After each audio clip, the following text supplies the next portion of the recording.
Alright, we're back for another one. Another tactics problem. This time we're looking at black to move here. Now ideally we would love to be able to put our queen on h2 and get a checkmate, but white's got a little defense here. So we're going to come up with another way, another tactic, another winning move. And in this position it's the queen sacrifice. Queen takes knight on d4, a good move. And the idea is that white cannot just simply retake without opening up to tactics. So if rook takes, then black has this move, rook c1 check. And now dropping the rook back, of course, loses material, and the king cannot escape this way because of the bishop still watching that square. So black has to lose material here. So white has to lose material here. So white's just going to back off the queen here, give it back, and so after rook takes queen, check, king takes queen. Now we have this move, bishop to c5, and now the rook is pinned against the king. So this rook is going to be lost next move, and then this is going to lead to a winning endgame for black. And even it doesn't matter if white tries to push the pawn here. Let's show that, because if you know the rule of the square, that is, the black king needs to be within the square here once we make a box here.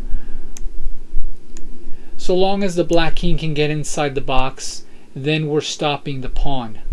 And because we get the capture here with a check, the pawn's not promoting.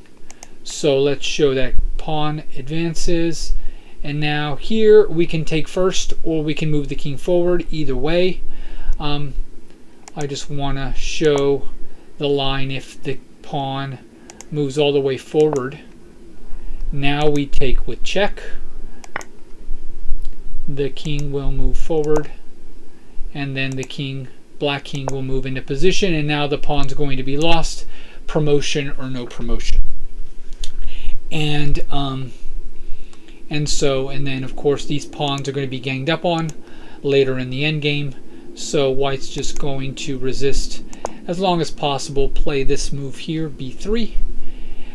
Black will take the pawn, and the white position is not going to make any reasonable progress against the black side. This is just a winning endgame. Black can play for a kingside pawn expansion and just hold these two pawns back, hold the white queenside pawns back with our pawns, and create a passed pawn on the king's side and win this way. There's a million ways to win here, so it's straightforward.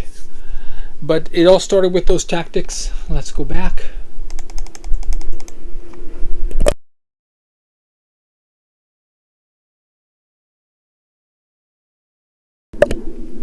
It started with these tactics here, with queen takes, knight. I don't see another way really here, another alternative for white. White can maybe try to consolidate, but we're just down a piece. White can maybe try some attack, maybe this way, and then maybe try to coordinate here, but then we're always gonna have to watch out for this checkmate if the black queen just comes back, which seems like a plausible move. So yeah, and then we're always going to have this rook that'll be able to defend on f7. I would just move back here to keep the queen off of f3. Queen can maybe play this way, and this is just still a good position for black. Just up a piece, slowly we're going to edge our way forward. So okay, very good. Another quick little tactics problem. Thank you so much, and we'll come back on to the next one.